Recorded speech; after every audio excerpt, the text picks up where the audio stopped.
many of us do a lot of searching in our lives. And for me, that search climaxed after a third divorce and a sense of no purpose in life. And then when I asked a friend of mine, what do you do when you're depressed? She said, I read this little book. And it was a book by Ernest Holmes, Divine Mind and Success. And that's what got me onto the path of Science of Mind. And so in teaching Science of Mind for 30 years, we learn what we teach, and we say if you want to learn something, teach it. So I'd like to start with the first slide that we have.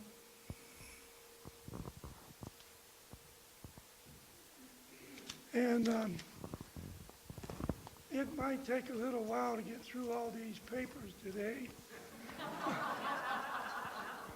I hope you had a good breakfast.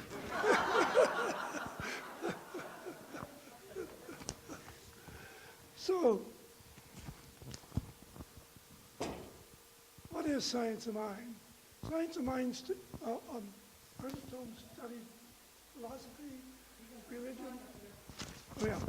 Ernest Holmes studied philosophy, religion, and science, and he synthesized a spiritual teaching, and which to me is a teaching that is a tool that permits us to do what is the most important things in our life. To me, the most important thing in our life is to be able to feel the presence. And as we feel that presence, we feel the deep peace, and we feel the trust, and we know that we're taken care of. And this presence is called first cause. Most of us call it spirit, mind with a capital M, because it's an infinite mind.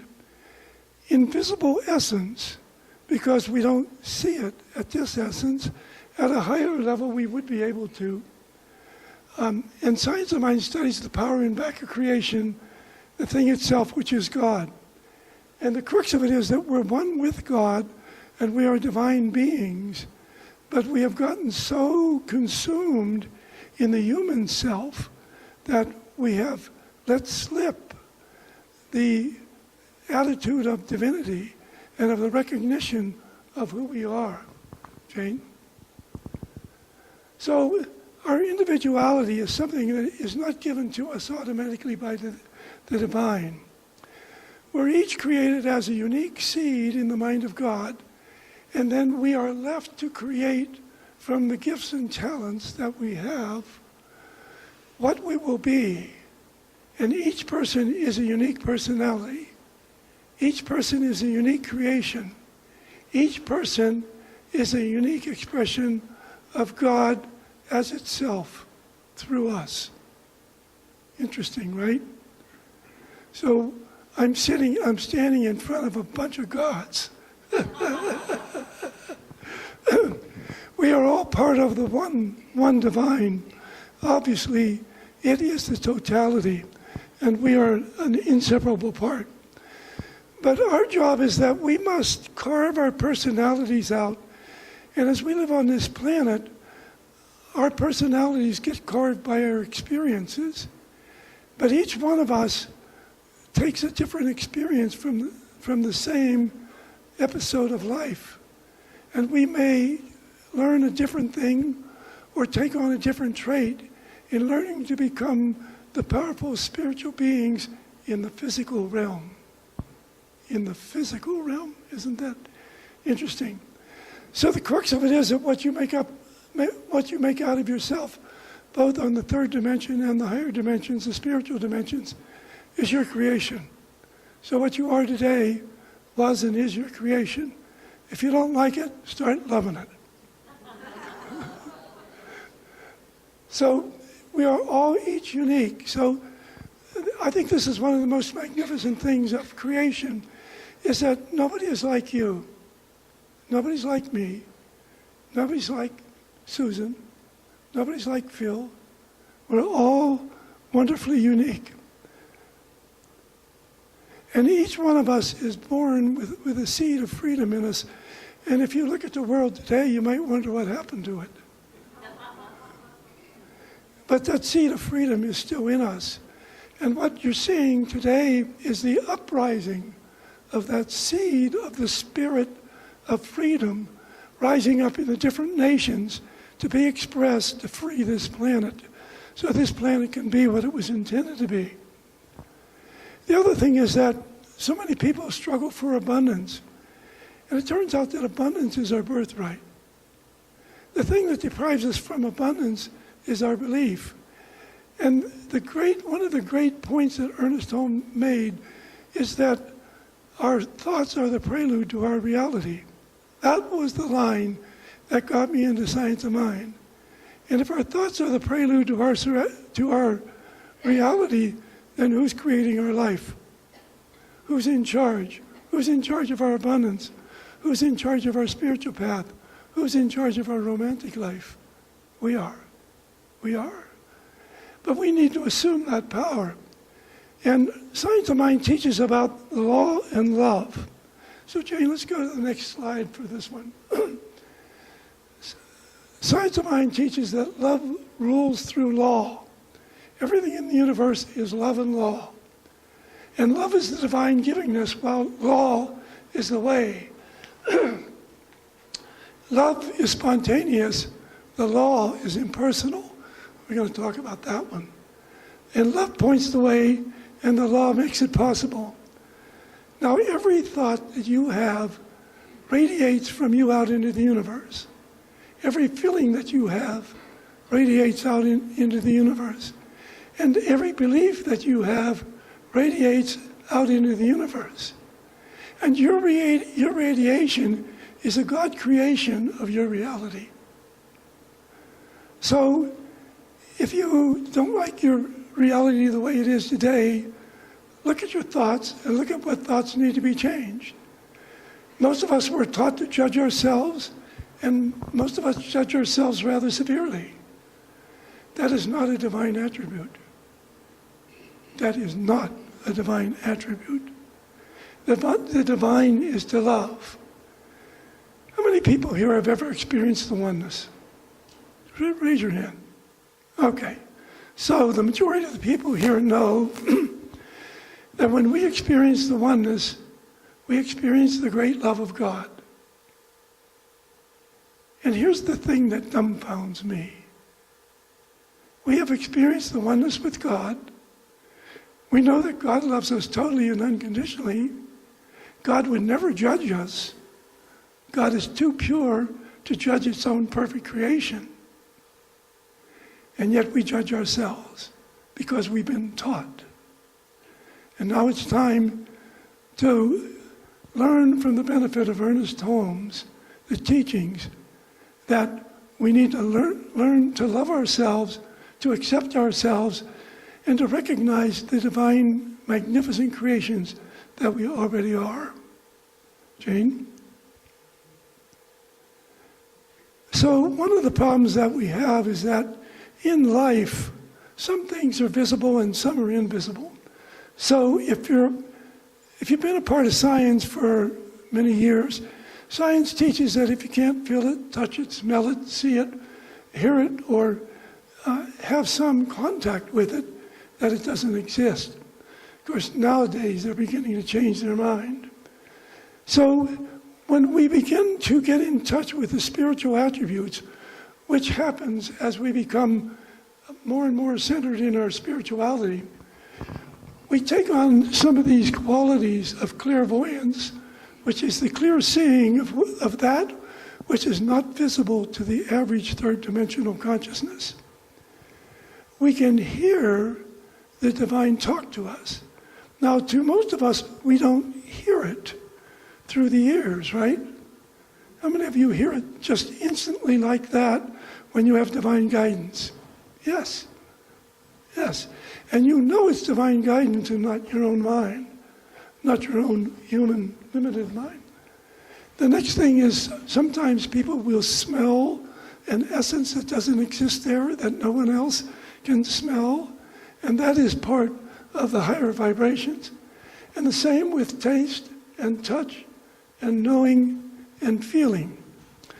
So what we have is a contradictory lifestyle of things that we can see and touch that seem real, and a lifestyle that recognizes something that's invisible that's intangible and that we can't find, like my water.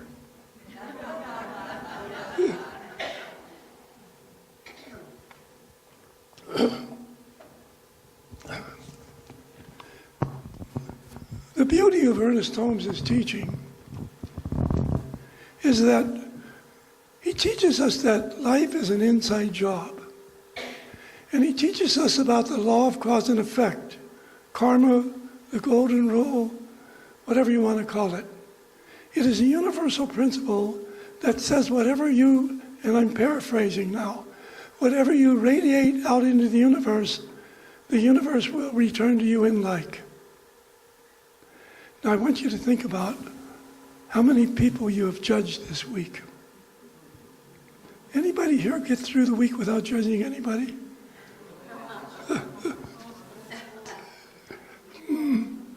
Anybody in here get through the week without looking in the mirror and judging that perfect being? Yeah. Okay?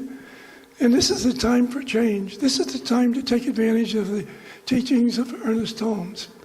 Now, when I first heard that your thoughts are the prelude to your reality, I thought, well, if it's that simple, I'll just change my mind. Now, how easy is it to change your mind? Oh, you ever try changing someone else's mind? Okay, so you have the privilege to change your own mind. And when I learned that principle, I was in pretty much a state of depression. I was in a state of depression. And I had even thought about leaving the planet. And I thought, at that point, I didn't know if there was a God or not. And I thought, okay, what am I going to do about this? And I thought about it, and I thought, so I came up to a conclusion. If there is a God, and I leave the planet prematurely, big mistake. And if there isn't a God, and I leave the planet immaturely, or if there is a God, and if there isn't a God, and I leave the planet immaturely, so what? So I decided I'd spend the rest of my life trying to find out if there is a God.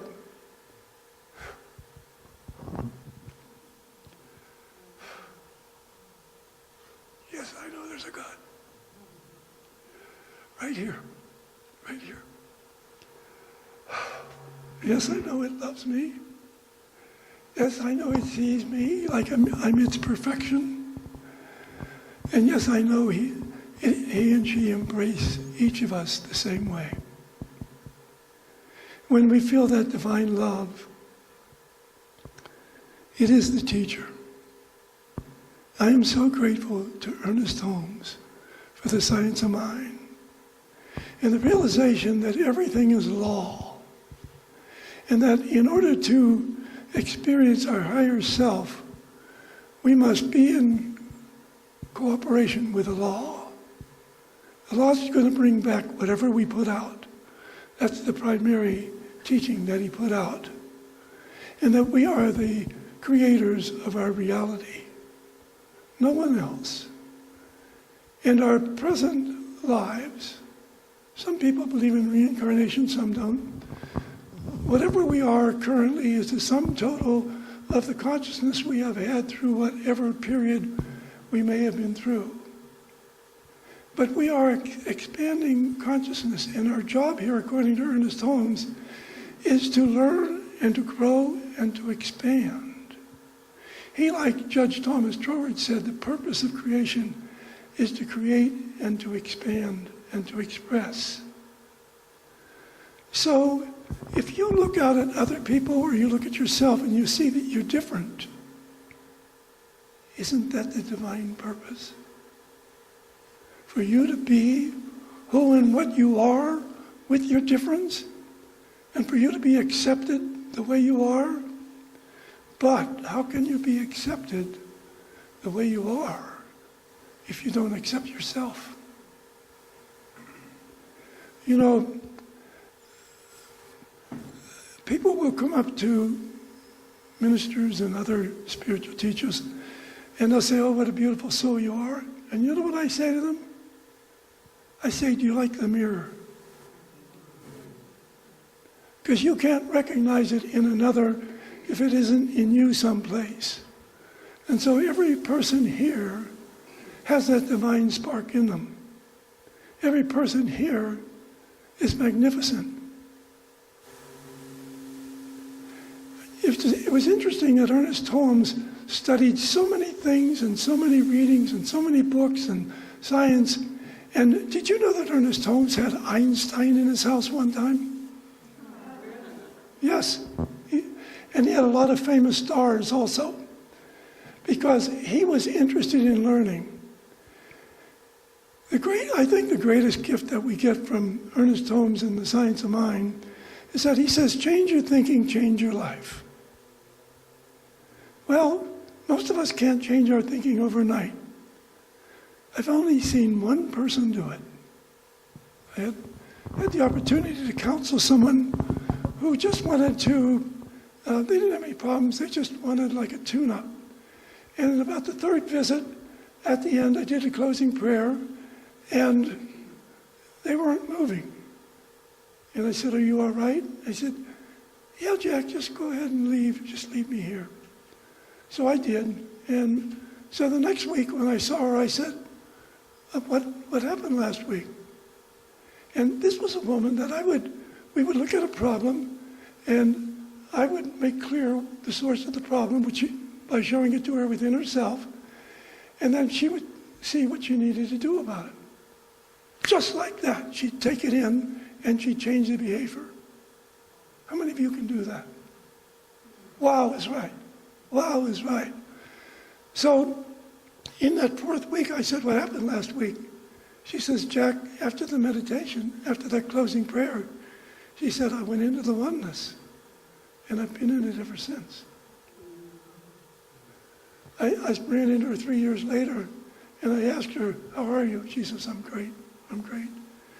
And that person went from a really multi-problem life into a life of ecstasy and prosperity and love and joy and happiness. And these are all our birthrights. These are all part of what we're supposed to have. Abundance is our birthright. Love is our birthright. I find it comical, or I find it sad actually, that people look for love. Everybody wants to be loved. Well, that's because we are love.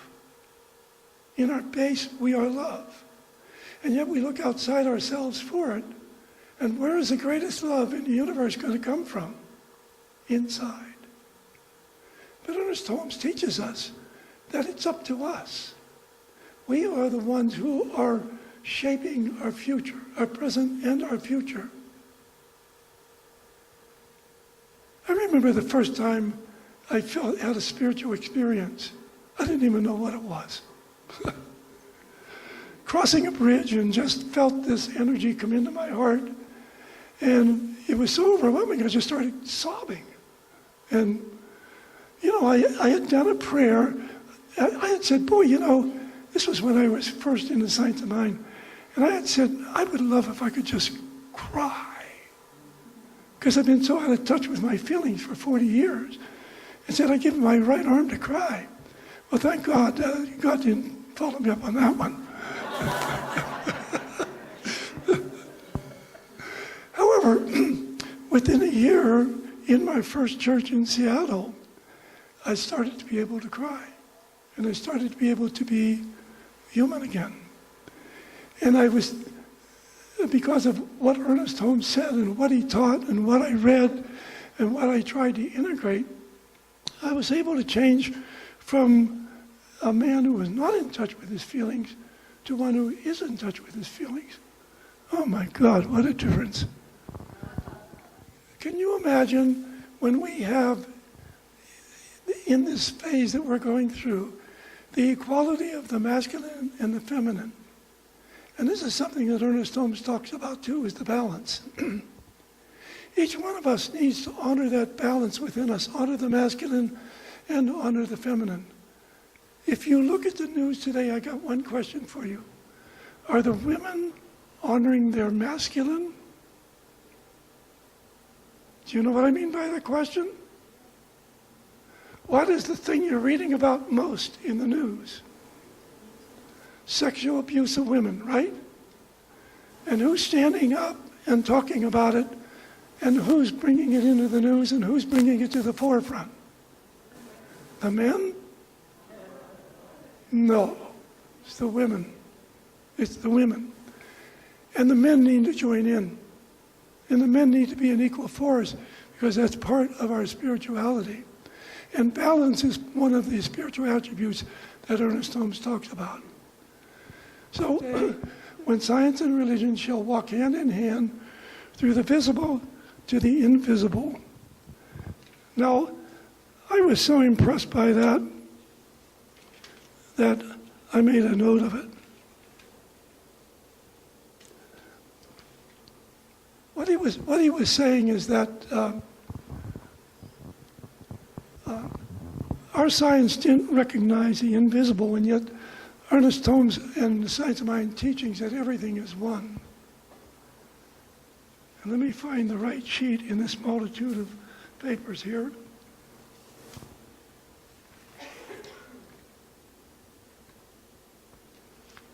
Oh, here it is. Yes. So, Holmes said, we look forward to the day when science and religion shall walk hand in hand through the visible to the invisible. And currently, science is saying that all is one, all is vibration, and that there are at least 11 universes. Did you know that? That's from the scientific world. So, one day in 1980, when I got out of my car to go into a friend's house, there was a 3-foot stone wall in front. And when I got out of the car and looked at the stone wall, it was vibrating. The stone wall was vibrating, and I was stone sober. No, I wasn't stoned, I was stone sober. So in my book of daily rhyming inspirations, this is what I wrote. Amazed, I saw a stone wall vibrate one day, and then I thought, science says it's all that way. And their thing about 11 universes, I had to write something about that too. Science says there are at least 11 universes. I wonder where all those people go who live in those hearses. Which of the 13 do they go to? And then the other one was, you and I and the moon and the sun, the many are really the one. If we can integrate the teachings of Ernest Holmes and make them a part of our personal life, we can change ourselves for the better. We can bring a greater peace and a greater calm into our life. We can live our life without fear. How many people here have experienced fear in their life? Okay. How many still experience it? Yes. I went through an experience that moved me beyond fear. I don't fear anything. Isn't that amazing? But you see, that's a spiritual attribute. And Ernest Holmes teaches us that when we move into that spiritual self, then it's love, power, and wisdom. The 3 major attributes. So I want to give you a homework assignment for this week. I want you to find one of the Ernest Holmes books, or borrow one from a friend, or get one. And I want you to pick a book out at random and pick some part of the book out that is meant for you to read, and meant for you to hear, and meant for you to integrate.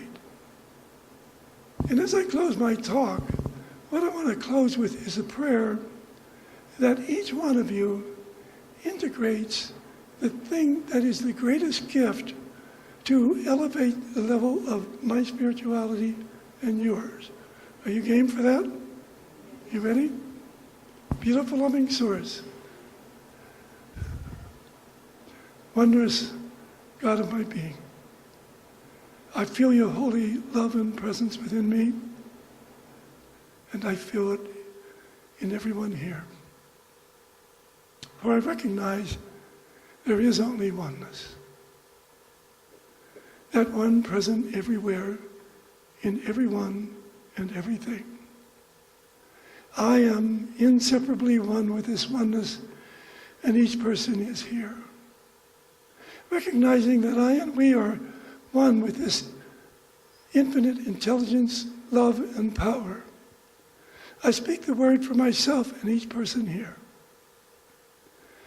That the power of the light, the wisdom, the healing energies, and the curing power of Spirit move in and through each one of us, so that each one of us awakens to a new spiritual gift,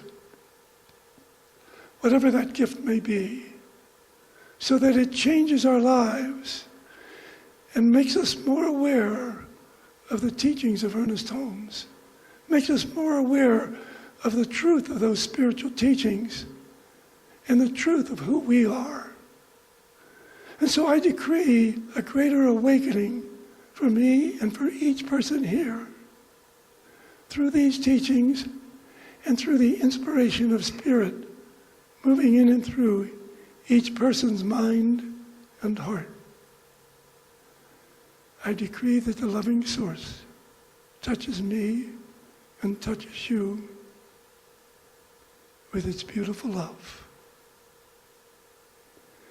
and with whatever power it takes to release all self-judgment and move me and you into self-acceptance, self-love, and greater awakening of our oneness with God.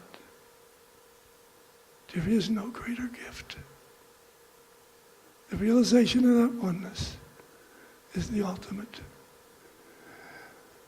As I release that word into the law, I give thanks that a power far beyond anything we can imagine on this planet or in this galaxy is moving in and through each one of us, making it so, bringing it gently, lovingly, harmoniously, tenderly, permanently into our being. I release it and I give thanks, knowing that it is done in good.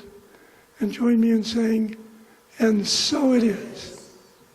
I love you, and the loving source loves you beyond your wildest imagination, and so it is.